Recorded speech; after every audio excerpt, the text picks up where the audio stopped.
Saranda, qyteti më i frekuentuar i jugut gjatë sezonit veror, po përballet me një shqetësim gjithnjë më të madh, mungesën e parkingjeve. Fluksi i turistëve vendas të huaj, shoqëruar me numrin e lartë të automjeteve, e ka kthyer gjetjen e një vend parkimi në një sfidë të përditshme.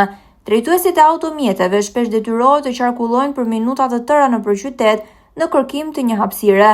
Të njëjtën vështirësi e hasin dhe turistët e huaj, të cilët përballen me mungesën e vendeve të lira.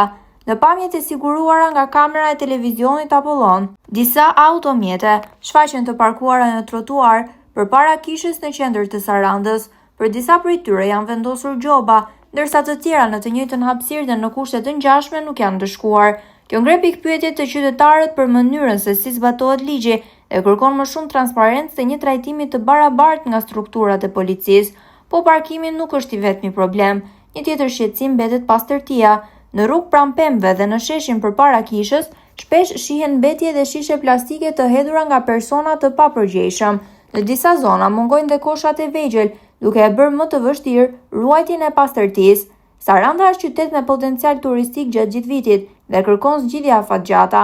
Me rritjen e numrit të automjeteve dhe ndërtimeve, qytetarët kërkojnë më shumë parkingje publike dhe që çdo ndërtim i ri të parashikojë hapësira të mjaftueshme për automjetet. Ndërkohë, parkingjet private janë bërë një tjetër barë për drejtuesit, me tarifa që në disa raste arrin deri në 2500 lekë për 24 orë. Saranda mbetet perla e turizmit shqiptar, por për të ruajtur këtë status, kërkojnë zgjidhje konkrete për parkingun, pastërtinë dhe menaxhimin e hapësirave publike.